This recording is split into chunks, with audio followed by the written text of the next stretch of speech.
Welcome. We are so glad that you've joined us for this Global Entrepreneurship Week webinar, where we will have a conversation on refugee entrepreneurial success. My name is Erica Bori, and I serve as the Director of Economic Empowerment at the International Rescue Committee, or IRC, an organization you'll hear a little bit more about in just a moment. To get our conversation started today, it is my distinct honor to introduce Administrator Isabella Guzman. Administrator Guzman serves as the voice for America's 32.5 million small businesses in President Biden's cabinet. She has made supporting small businesses her life's work and has been a leader in working to transform SBA programs and services to meet all small businesses where they are at. It is with great pleasure that I turn it over to Administrator Guzman for a welcome. Thank you so much, Erica, for kicking us off. I really appreciate John and you and the entire team at International Rescue Committee for making this event possible with us and centering this on our entrepreneurs. I'm also pleased to just celebrate Global Entrepreneurship Week here stateside, celebrating our great diversity with the IRC's own Hans van der Weerd. So thank you so much for joining us, as well as the incredible refugee immigrant small business owners, John Larsales with us, as well as Shirley Paukar and Eddie Jegu. So I know that they're going to share their stories and really be able to paint the picture of their journey and hopefully inspire others to follow the path of entrepreneurship and leverage the SBA. You know, small businesses are giants in our economy, creating 2/3 of net new jobs and employing half the U.S. private workforce.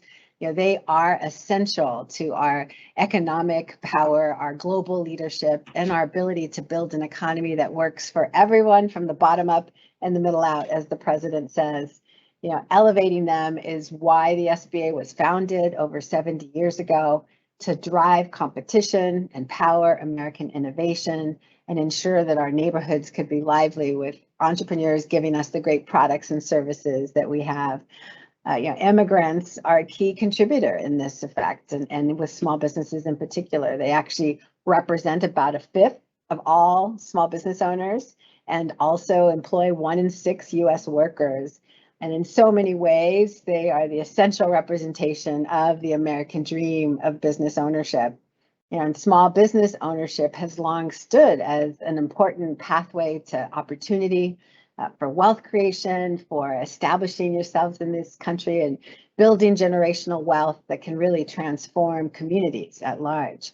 And our immigrant entrepreneurs are those corner mom and pop shops that bring us home with the tastes and sounds and products of our homelands, and oftentimes revitalizing neighborhoods, creating those jobs, and creating a sense of community. And there's also those incredible immigrant entrepreneurs who've scaled from startups to multi-billion-dollar companies, like Hamdi Ulukaya, who founded Chobani. We're all familiar and probably love the yogurt, but in 2005, thanks to an SBA loan to buy an old yogurt plant and recreate the yogurt that he remembered from his childhood in Turkey, you know, making it become one of the top US brands that you can see in any grocery shelf around the country. And as administrator, it's my job to replicate the successes of Hamdi and other great entrepreneurs like those that we have the honor of joining us here today, you know, who are realizing their American dreams and really inspiring us to keep on building an economy that works for everyone. And the SBA and International Rescue Committee are working together to create welcoming entrepreneurial communities for immigrant entrepreneurs so that they can start and grow and build resilient businesses. And that work has been made possible by President Biden's American Rescue Plan, which created this incredible grant to set up hubs and spokes around the country to connect entrepreneurs like all of you with the SBA's resources through the International Rescue Committee. So I am super excited for that partnership that was created to help our economy. And I know that we've seen some great examples already be featured through the International Rescue Committee, like Mariam, a refugee in Syria, who had a passion for baking, and she was able to leverage IRC to establish her Syrian baking business, which is Mariam's Sweets, obtain her food cottage license, and really build good credit to establish her business. And I know that IRC is working around the country to replicate great successes for entrepreneurship and really help our economy achieve this great recovery that we've been able to and stabilize the business as they navigate challenges in the marketplace today. All of our community navigators like IRC are really helping us ensure that those smallest of the small businesses are those who want to feel like home in the centers that support them with language and cultural competencies, have resources to go to establish their businesses, and then eventually connect through as well to the SBA and the great financing programs we have, technical assistance and resources to connect to great revenue opportunities like international trade. And importantly, I think our community navigators really are there for the business owners, offering that authentic connection that is so important as you build your team as an entrepreneur with free resources that are available thanks to the federal government. And that's what IRC is doing, building bridges to our entrepreneurs so they can overcome barriers and grow their businesses. I think that the other important thing to point out is helping small business owners leverage connections to federal resources so that they could then use their great assets of language and cultural connections abroad to strengthen their businesses and engage in global trade is really the long-term vision as well. Making sure that we can celebrate our diaspora communities, our great diversity in this country to grow our economy and create more realization of that American dream.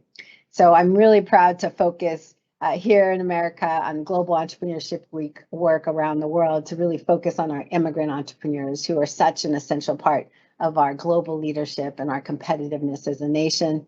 And so proud that IRC has been an incredible navigator, really helping to support such a range of entrepreneurs who are bringing us all those products and services that we love locally and at national and at scale. So let's continue to empower that entrepreneurial spirit.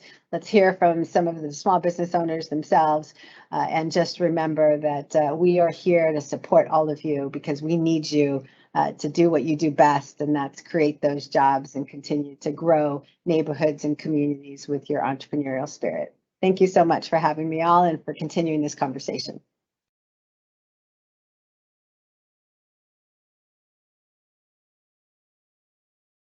Thank you so much, Administrator Guzman, for the warm welcome, the inspiring words, and really getting us started in this conversation about the wonderful contributions that our immigrant entrepreneurs make to our communities.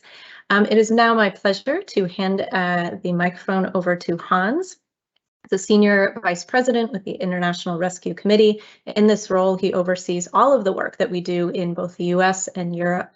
As someone who has the pleasure of working under Hans's leadership, I can say that he absolutely is a passionate advocate for creating pathways to economic opportunity for new Americans. So Hans, we're so appreciative of you joining us today. I'll hand it over to you. Thank you so much, Erica. Thank you, Administrator, also for your inspiring words. I am indeed very excited to be here to have the opportunity to celebrate global entrepreneurship with you, our partners, with the many refugee and immigrant entrepreneurs. And I'm going to try to keep my remarks brief so that we can, quickly hear from your experiences. For those of you who are not so familiar with the International Rescue Committee, we have a very long history of working with immigrants and refugees in nearly 30 communities across the United States. And we've worked with new American families for decades. Now, one of the most important ways we work with new Americans is by trying to provide programs and services that really lead to economic opportunity. And our work, has long included a focus on supporting entrepreneurial-minded individuals, of which there are many, in starting and growing small businesses. We started that programming in 1991 in one office. But our programs have now grown, nationwide, and across the nation. I can say we provide linguistically and culturally accessible business, counseling, and technical assistance.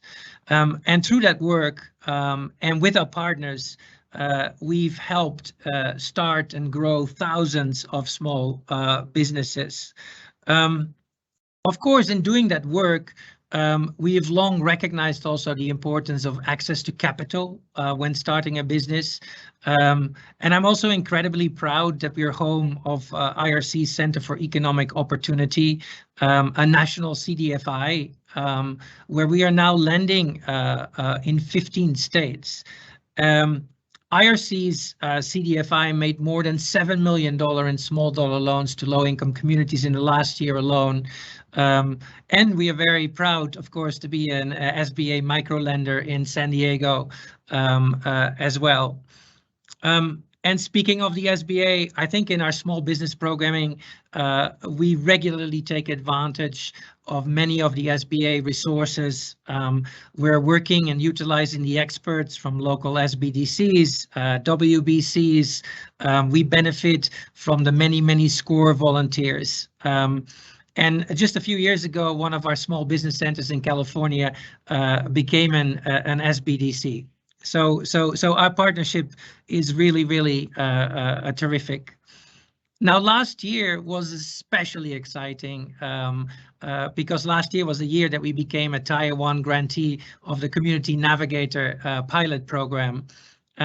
Through that pilot, we now have 26 spokes on the ground, which includes 21 external partners from the communities we serve, to assist these communities with helping small businesses navigate and access resources.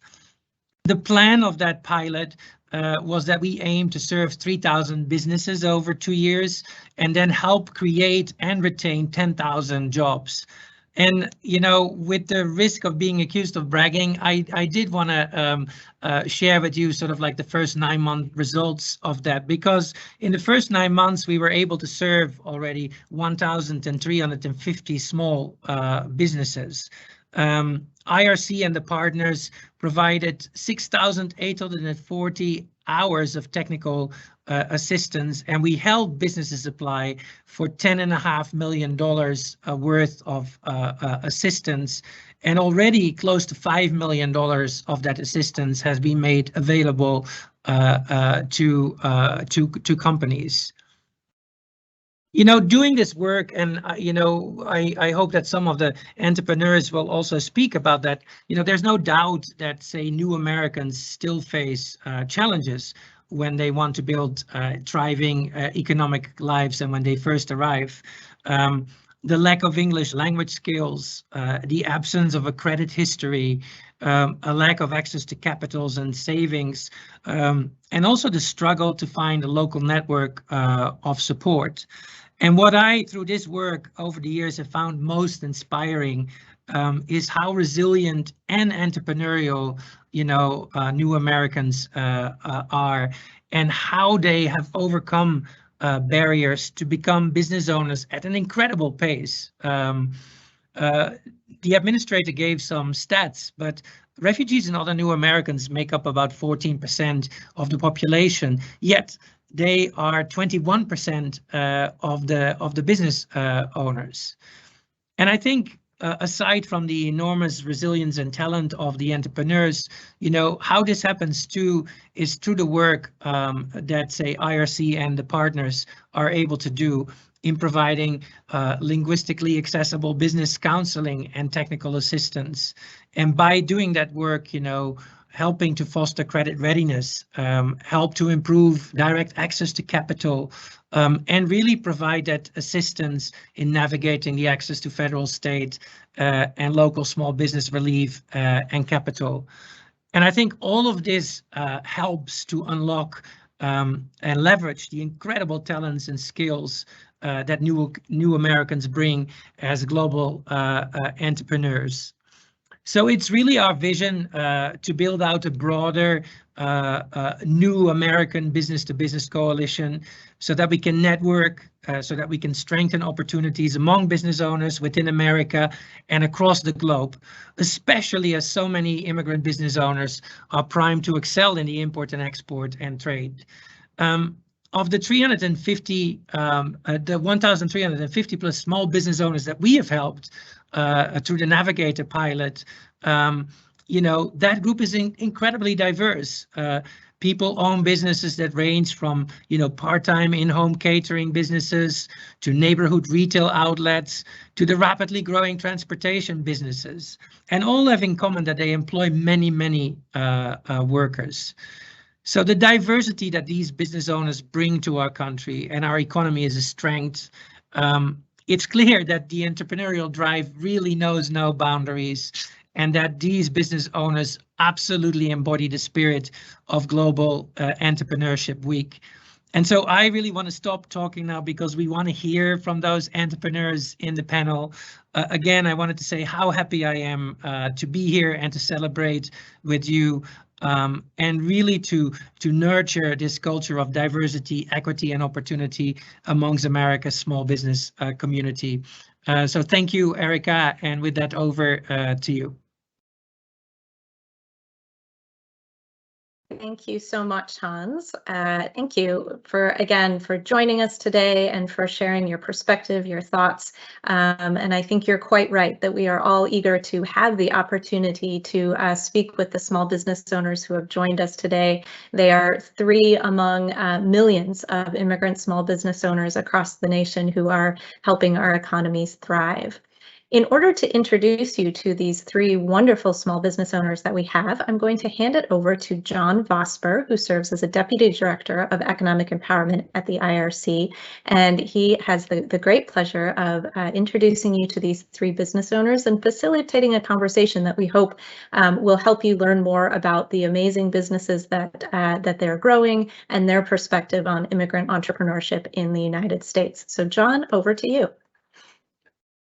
Thank you very much, Erica, and hello everyone in the audience. I'm so pleased to be here to celebrate Global Entrepreneurship Week with you, and I have the great pleasure of introducing to you global entrepreneurs, 3 small business owners who hail from 2 different continents, from 3 different countries, who've made their new homes here in the United States, who have created small businesses that bring us products and services that feed their families, that provide jobs to the community, and I'm so pleased to welcome them here with me on this event today. So let me introduce each of them. We have Eddie Jagu, who hails from Des Moines, Iowa. He owns a grocery store and an export business, so we'll hear more from him. He was referred to us by our partners, Lutheran Services in Iowa, so we're really happy to have you as a part of our event today. We have Shirley Paukar, who comes from the Atlanta metro area, who runs a in-home bakery and comes from our partners, Latin American Association. And last but not least, John Larsala, an old friend of mine, who's run several businesses in the Phoenix area, who will talk about his behavioral health group home. So welcome to each of you, and I'll ask each of you to first start with introducing yourself and your small business. If you could tell us a little bit about it, how long you've run it, anything else you want to tell us about that business, and then we'll jump into some more questions. So Eddie, I'll start with you. If you want to tell us about your business, how long you've been doing it, anything you'd like to share with us today. All right. Thank you, John, for the introduction. Like you said, my name is Ognadon Eddie Jagu. You can call me Eddie. That's fine. I'm a founder and the CEO of Jagu Export Company located in Iowa. So the city is Muscatine. We have a grocery store as a retail store for immigrant and the Hispanic, also for other customers. We deal with trade and international service. We ship US-made goods to overseas, like tomato paste, crush, vegetable oil, meat, rice, sugar, milk, other type of food, also like corn, wheat, soybeans. So my business is founded in 2017. So it's about 5 years and 10 months now, closer to 6 years. So next January will be 6 years for us. Thank you. Thank you so much, Eddie. It's really great to hear about your business, smack dab in the Midwest, exporting all those farming goods. But that's amazing that you're an exporter using those global ties to promote not only your business in Des Moines, but also overseas. So next, I'd like to hear from Shirley. Shirley, I know you've got a wonderful business that I'd love to come visit one day. If you can tell us about your business, about when it started, what you're up to, go ahead. Absolutely. So thank you so much for having me here. It's an honor and a pleasure to be representing the Latin America women that are here. I'm the owner and the founder of Sweet Toppings LLC. I run my business from my home. I do everything customized, cupcakes, cakes, hors d'oeuvres, catering as well, small appetizers, sweet and salty for corporate events and also for personal events. I started my business a long time ago, but I didn't have I have so many ideas. I didn't know how to proceed with all the formal and legal things that we need to do for a business. So I found the Latin American Association, and they helped me so much to put all the ideas together and continue with my dream. So I'm so happy to be here today, and I think I've been blessed having these people in my path that helped me so much with my business. And I just want to inspire with my business to other women as well to follow their dreams, because I know being an immigrant is really difficult. Leaving our home, leaving our country, being here without family is really difficult. But all those difficulties make us stronger. So I hope one day you can try my sweets and my pastries as well. Thanks. Absolutely. Thank you so much, Shirley. It's amazing to hear your story as well. And thank you for inspiring women to become small business owners. I believe they are out ahead of their male counterparts and starting new businesses. So you are among them. So thank you for taking the lead there and making it happen for you. Last but not least, again, is John Larsala, my old friend who's run several successful businesses in Phoenix. But John, why don't you tell us what you're up to now and how long you've been doing it, and tell us about your business. I think you still might be on mute, my friend.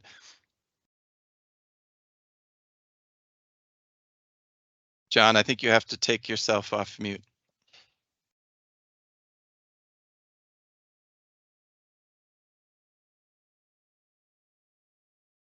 There we go. Hello, can you hear me? Yeah, we can. Go ahead, John. Thank you. I'm sorry. John, thank you very much to have met you and the support that you have provided to me in particular along the way since we met. I'm John Lasala. I have been doing several businesses. I started with a laundromat, and today I'm doing what we call here behavioral health support. Currently, I have a behavioral health support system called New Beginning Behavioral Health. And one of the reasons why I started this business is because as refugees, we have been traumatized over a period of time. And because of that, we come to a place sometimes we don't actually know how to start and how to go about doing what we want to do. So I went to a nursing school, got some education in nursing, and I came back in the community, started a behavioral health residential facility with people who have gone through a problem of being traumatized. And we have been there and we have been supporting these people for 4 years now. And I have a partner who is from here, from the United States, she and myself joined together with this behavioral health. And we have helped over 50 people in our business, just supporting them to come in and get some services from us and go back to the community in which they live, work, and play. And we have been supporting from children up to adults. Previously, I have been doing this work for 14 years before coming to do this business as my own. Thank you so much, John. It's really great to hear that inspiring story of how you're giving back to the community and where you've come from as a refugee. Really beautiful story, and it's really nice to see you, my old friend, on camera here. Now, each of you, like I said, are global entrepreneurs. Eddie comes from Togo, Shirley comes from Ecuador, John is originally from Liberia. And when you think about, starting your small business here, I'd like to hear how your wisdom, your experience, your knowledge, your education, how did that all transfer to starting your business here in the United States? So I might start with Eddie once more. Eddie, you want to tell us about how your experiences back home were really helping you start your business here? Yes, thank you, John, for the presentation. Thank you for all the story that I studying here from all my colleagues and others. So it is a pleasure to be here. And like you mentioned, I came from Togo in West Africa. It's between Ghana and Benin. In Togo, I was a student, and the city of Togo is Lomé. So I studied business marketing management after my bachelor degree. My goal after the degree is to become like a commercial director or marketing director for the for a business who will hire me. So in Africa, I don't have a business, but I'm just a student. So my dream came when one day after my classes, I heard some information that there is some program called DV Lottery DV that the Congress initiate in Africa, or other type of, country to bring almost 15,000 people to US every year. So I won that lottery in 2011. So from, after winning the lottery, so I was also happy, and then I followed the process, all the process with the U.S. Embassy in Lomé, Togo. And then after 1 year in 2012, they gave me the visa to come in U.S. So basically, my background in Africa was marketing business and, helping other companies sell their product, promoting the business, get a feedback from customers. So in USA, when I come in 2012, my vision changed, my, dream come. Let me remember you that Togo is French colonized country. We speak French. So when I came here, I don't have a good education in good English. So I have to take like 1 year classes as a ESL, they call English second language. So I still 1 year English classes before get to the plan, and then study and understand a little bit American English. So that's how my journey started, and my vision as an entrepreneur just started as that. Yeah. Thank you for sharing that, Eddie. And English is important, right? It's difficult to start a business without that. So Shirley, I know you didn't start a business back home either, but you had some skills that you brought with you from back home. Do you want to share how you were able to transfer those to your small business here? Absolutely, John. Yeah, I studied culinary arts back in my country. I came to this country 8 years ago with a contract job for the Hotel Marriott Marquis in Atlanta. It was 1 year like an internship, and I met my husband. We got married. I stayed. And it was difficult for me to start at the beginning because I had a career. I went to Argentina, to Chile to take some courses over there in the different areas in gastronomy. But when I got here, until I fixed my documents, after that year I worked at the Marriott, I couldn't do anything because I had to wait for my papers, and it took me 5 years to get them. So during that time, I wasn't able to, like drive, or I wasn't able to study, like get a master's degree. So it was really frustrated for me at the beginning. But after that, when I get my documents and everything, I had everything in my head. Okay, this is what I want to do. So yes, the language, like you said, is very important. So in my country, I studied that as a second language. I didn't know I was going to use it here because I was going to live here, but thankfully I did.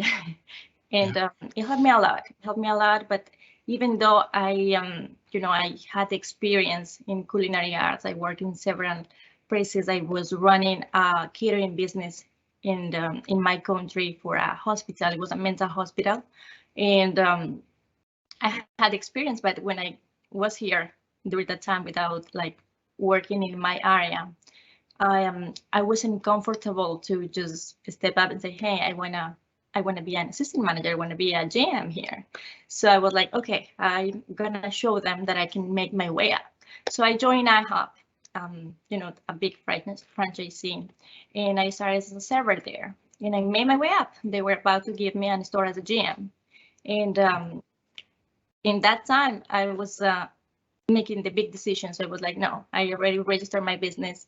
I know it's difficult. I know due to COVID and the pandemic, it didn't start the way that I expected, but I just took that step and I say, okay, I'm gonna do it. I declined the offer that they gave me at IHOP, and I went for it for my business, and all the experience through the years, all the experience that I gained also from IHOP working there and knowing how to manage a store, how to open a new store as well. It helped me a lot.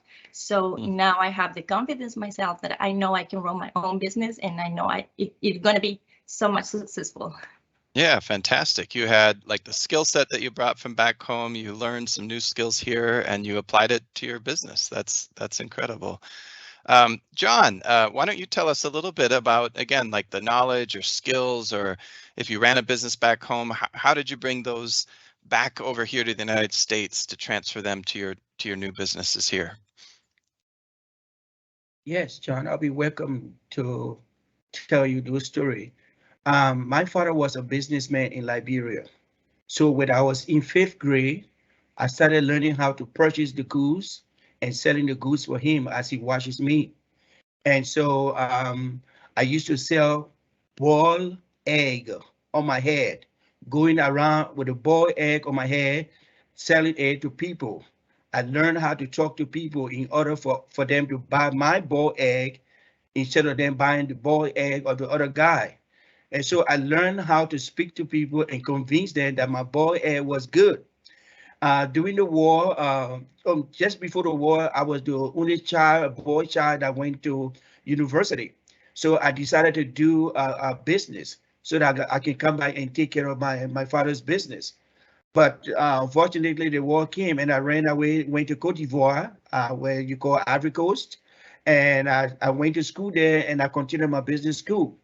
Right after or right before my graduation, I was able to purchase a coffee shop in Ivory Coast. They call it kiosk.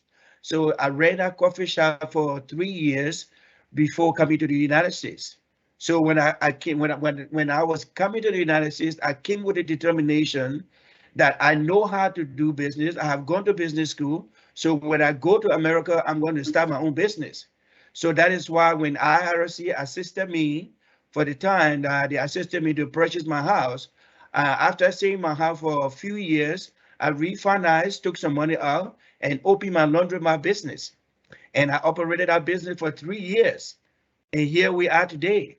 I'm operating a behavioral health residential facility for the same idea, from the service department, where you learn how to speak to people and convince people about the services that you are providing.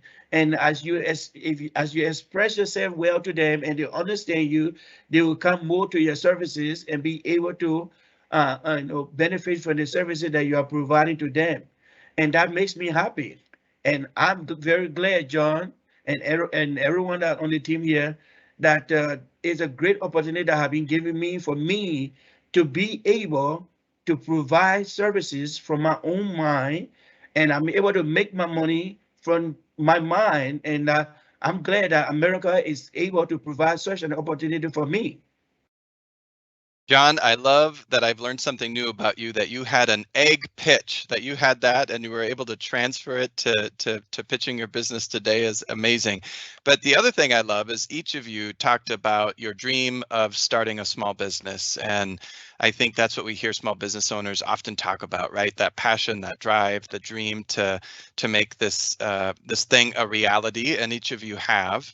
But in making your dreams a reality, I think, we heard at the beginning of the conversation that many refugees and immigrants run into barriers when they first start their business, whether it's accessing capital, or during COVID, we had everyone trying to digitize their business, get online to access new markets when things were shut down, or all the complexities, Eddie, that you may have faced in the import-export business, right? Where it's a very complex business. But if each of you could maybe reflect on, some of the issues or barriers that you faced, and then also, there are service providers like IRC or like Latin American Association or Lutheran Services in Iowa listening, and the SBA's listening, what could folks like us, community navigators like us who are providing services to small businesses, what could we have done better to provide solutions to those barriers that you faced? So I guess I'll pick on Shirley first, just to switch it up. But Shirley, what kind of barriers did you face, and what could we have done to maybe help you overcome those barriers? All right, John.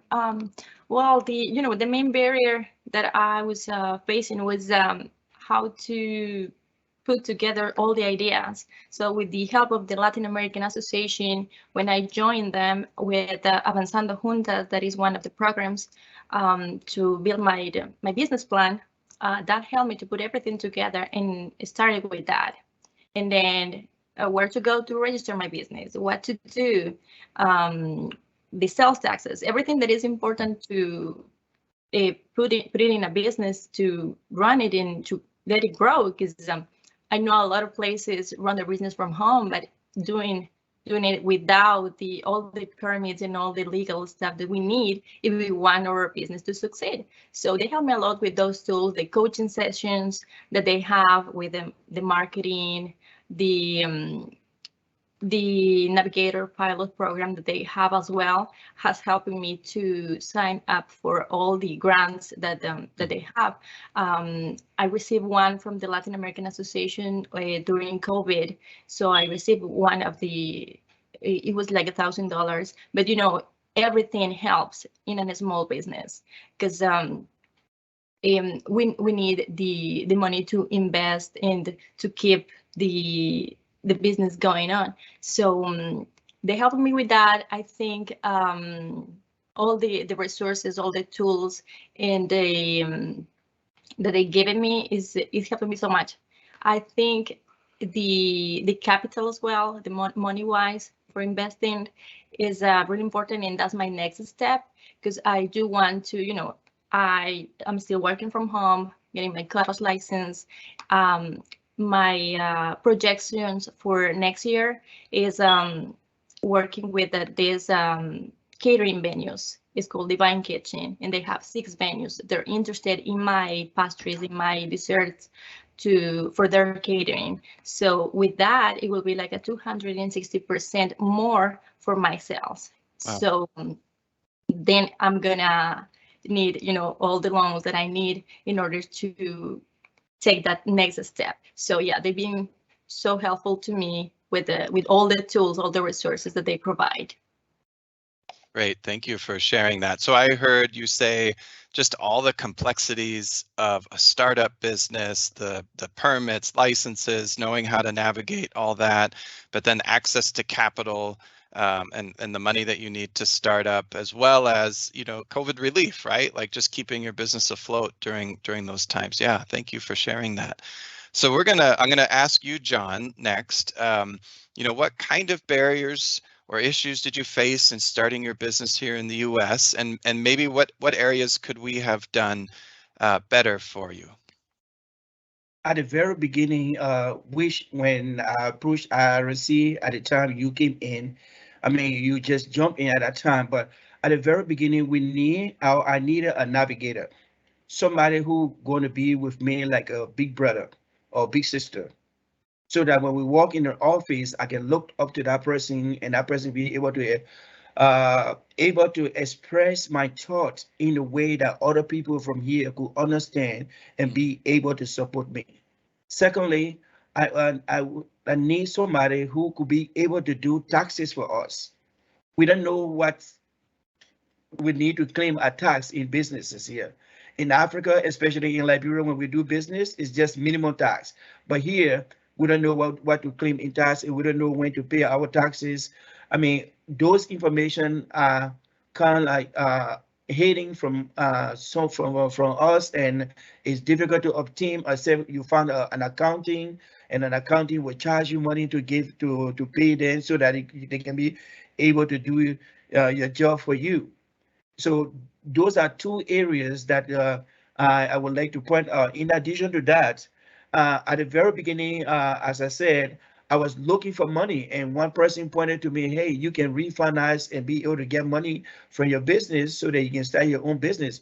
So seed money is most often important for us as new beginners and new Americans to use the seed money in order for us to progress.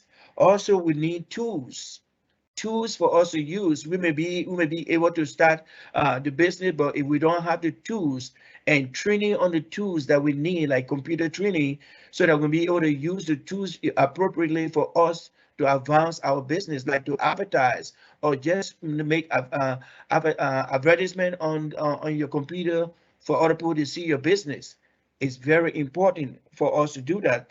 And also little trainings, little training for certificate. For me, in the nursing department now doing behavioral health, I like to train. I like to be a trainer to all my employees so that they can do at least CPR and first aid. I have not been able to reach that point yet, so I hire other people for them to come and train my employees in CPR first aid. I like to do that, but these are things that when provided to new Americans will make them move ahead and be able to do the things that they can do in their community in order to improve not only their own lives but the people around them. Thanks, John. Yeah, thank you for the list there. I mean, I heard navigation and helping people, file taxes, access to capital, tools, additional training, short certifications for your business, all duly noted. So Eddie, I'll turn to you here. Same question. There's barriers that folks have faced that you may have faced, and you're in one of those really complex businesses. So tell us, kind of what did you face in setting up and scaling your business, going to that export, and what could we do better for you? Okay, always thank you. Thank you for the question, because I think we as an immigrant in America, we face a lot of challenge behind our story. So first, I want to thank IRC and its partner first for all the program that they put in place. Because when I started my business in 2017, I haven't heard any program as a IRC. Only this year, 2012. Through the SBA district director, they call Jane Armstrong, they invite me in the morning session for underserved company. So from that meeting, I heard about RSC and its a partner.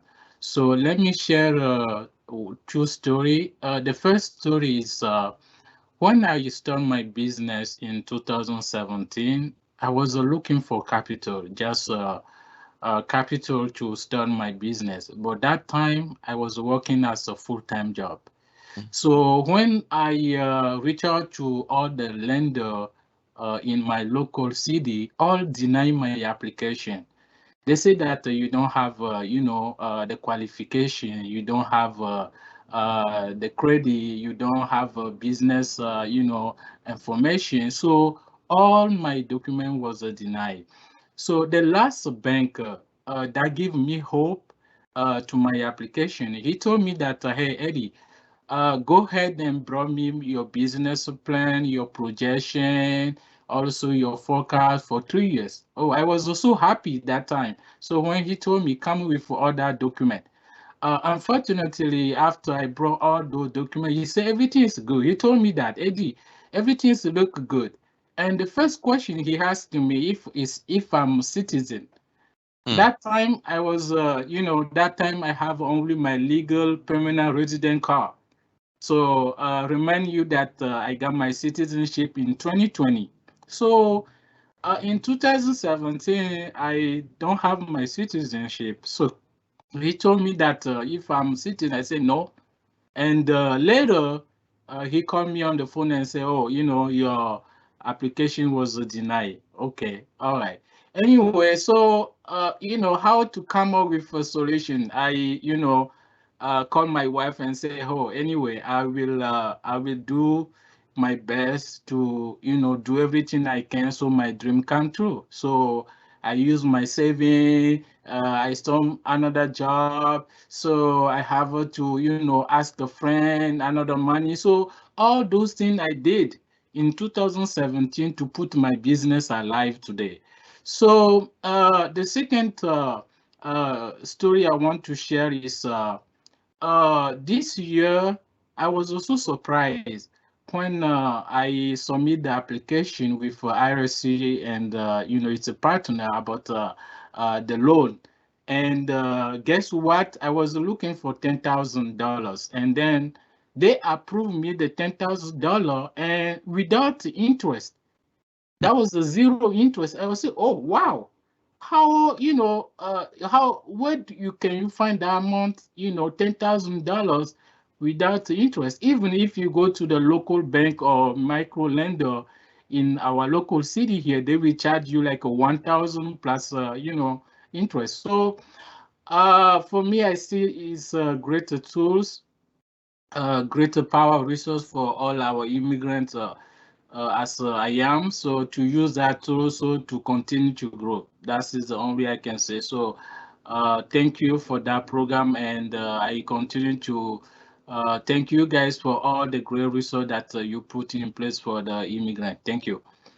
You have rounded us out with wonderful news. Yeah, we were able to offer a 0% loan during COVID. So I'm glad that you were able to access that. And unfortunately, those rates have gone up since then. But okay, folks, we're sort of on the clock, so we're gonna have you tell the audience in 1 or 2 or 3 words, what were your keys to success in starting up your business? Like if you were to attribute what really helped you to get your business to where it is today, what would you say that is in 1 sentence? So I know I'm keeping it short here, but John, how about you give it a try in 1 sentence? What would you attribute your success in general? What would that look like?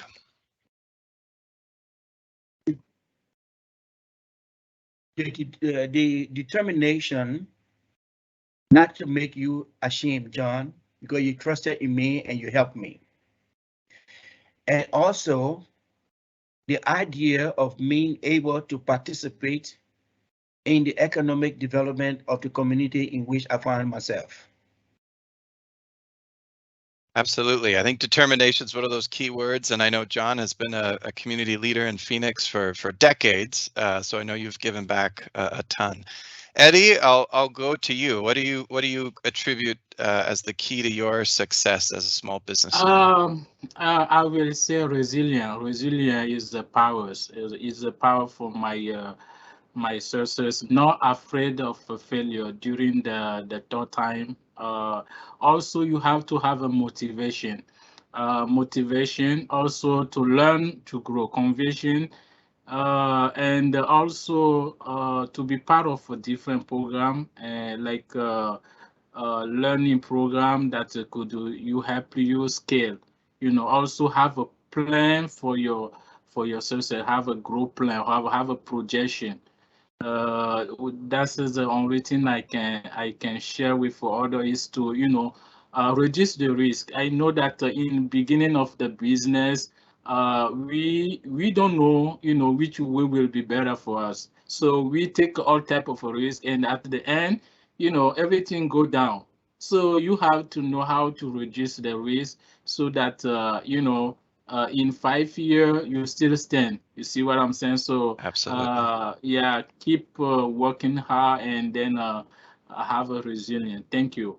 You bet. Thanks, Eddie. It sounds very much like John's determination as well. So surely we'll have you end our small business panel with your words of wisdom of what made you successful.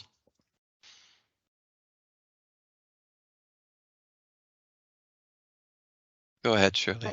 Okay, I was on mute. I'm sorry. Well, we have one phrase in the Latin American Association, and it's empowerment of women moving forward together. And I think that's very important because you can feel when I'm in the association, all the it's not only the tools, it's also like the family feeling that you feel when you're there, and they push you to go and they to make you to take that next step. So it's also that's very important to me. I also wanted to say that the resources in Spanish are very little over there, and I guess I'm the lucky one that I know how to. My English is not perfect, but it's very fluently. But most of the women there, they don't speak English well, and they don't understand, and that's a very big barrier over there. So the resources in Spanish are very little, and that will be something that if you guys can help us to get more coaching in Spanish for them, it should be a big help for them as well, for all of us. Absolutely noted, and we will certainly try. Thank you for sharing that.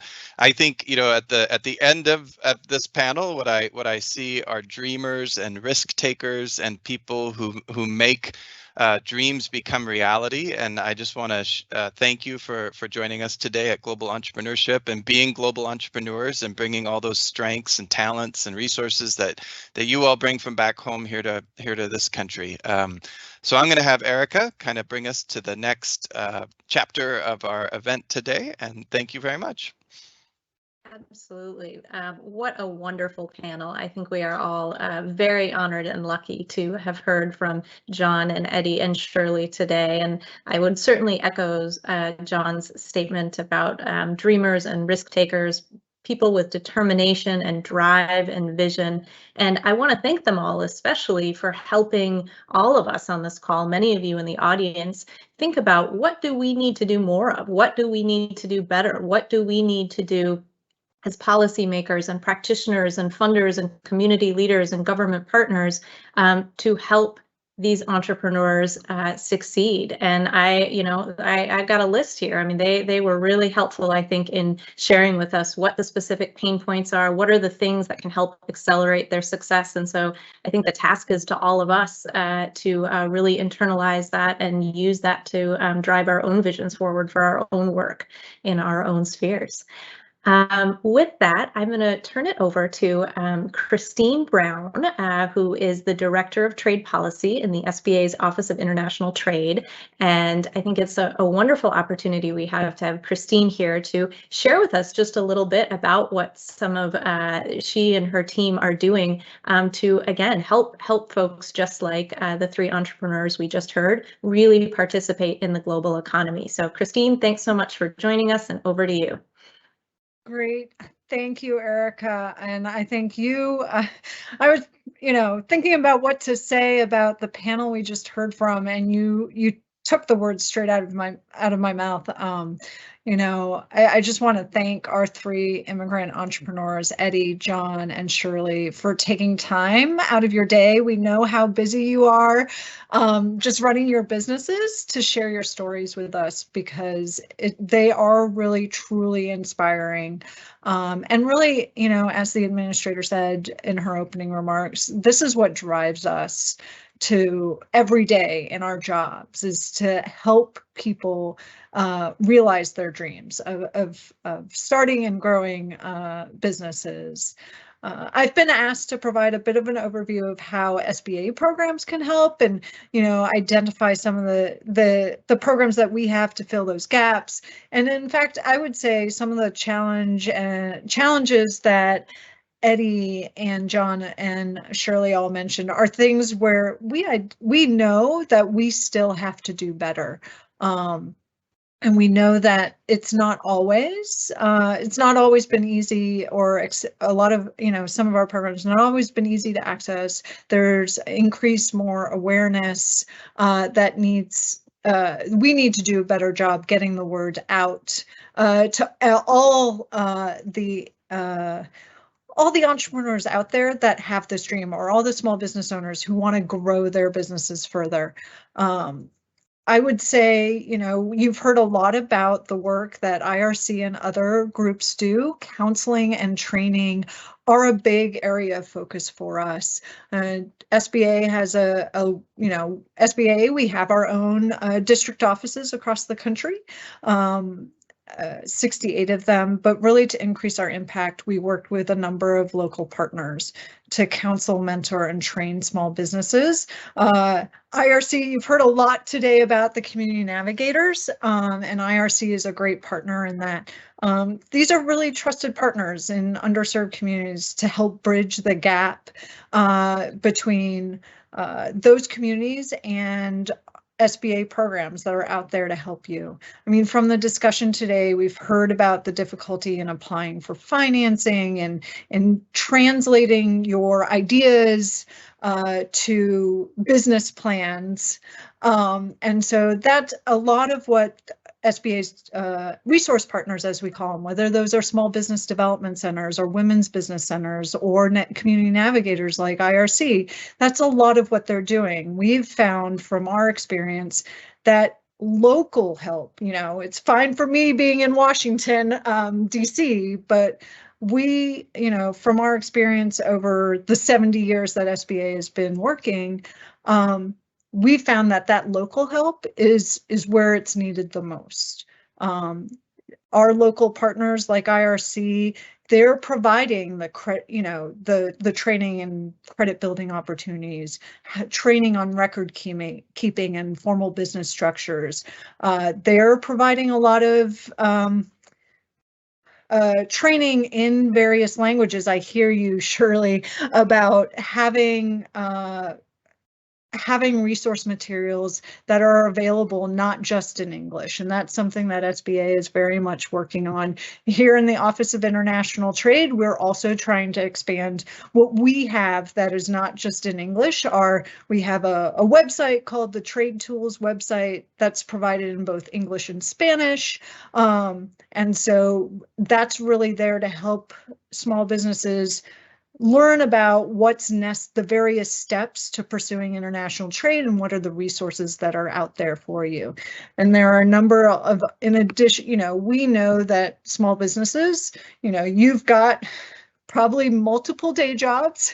And so you need that training to take place, not just during normal business hours. So we have a lot of different resource tools that are available on demand, whether that's our business guide, our learning center, a new program called online on-demand training program called Ascent that is geared for women entrepreneurs, chiefly, but is open to any small business that wants to take it. And then, of course, I already mentioned our Trade Tools website.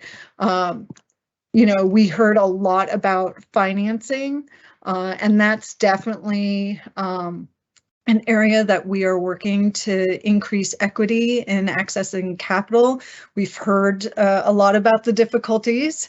For too long, I think, the administrator has said this before, financing and investment world has been an old boys network, and we're really trying to make sure that under the leadership of Administrator Guzman, we're really driving change by modeling equity into our own lending, investment, and grant programs, whether that is the Small Business Innovation Research Program and Small Business Technology Transfer Program. Those are really early stage public finance programs, or the Small Business Investment Company program, which issues debt to venture capitalists, private equity funds, and other vehicles to invest in America's small small and scaling businesses.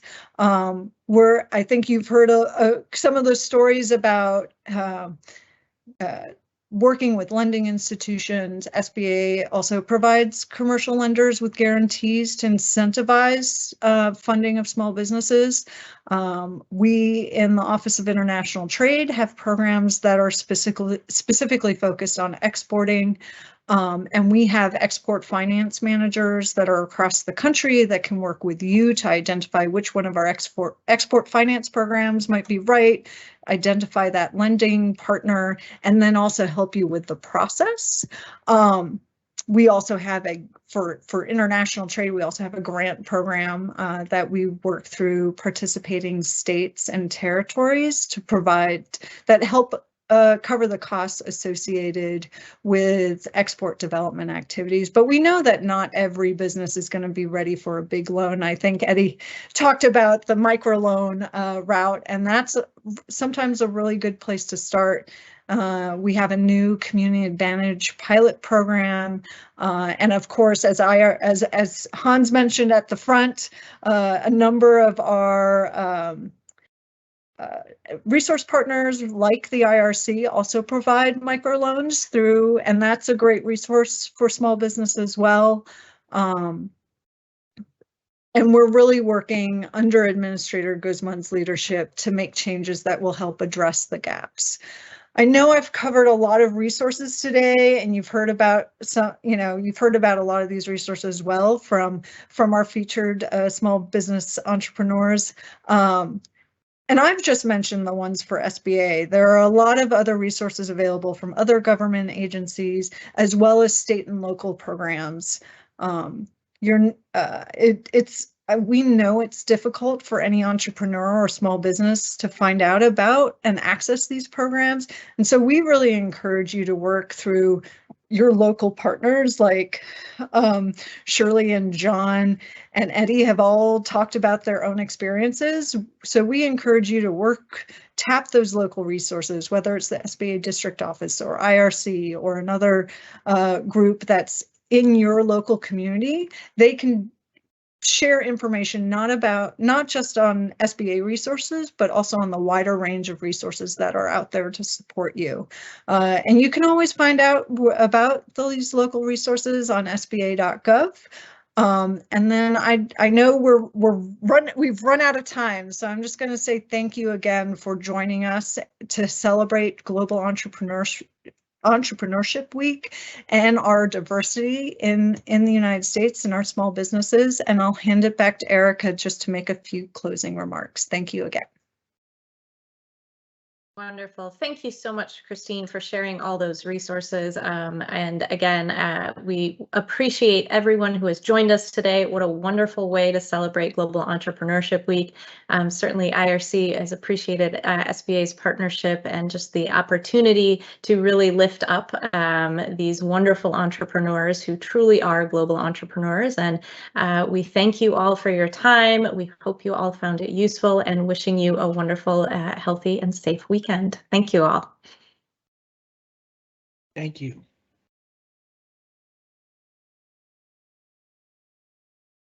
Thank you. Thank you so much. Have a wonderful day, everybody. Thank you very much. Bye-bye.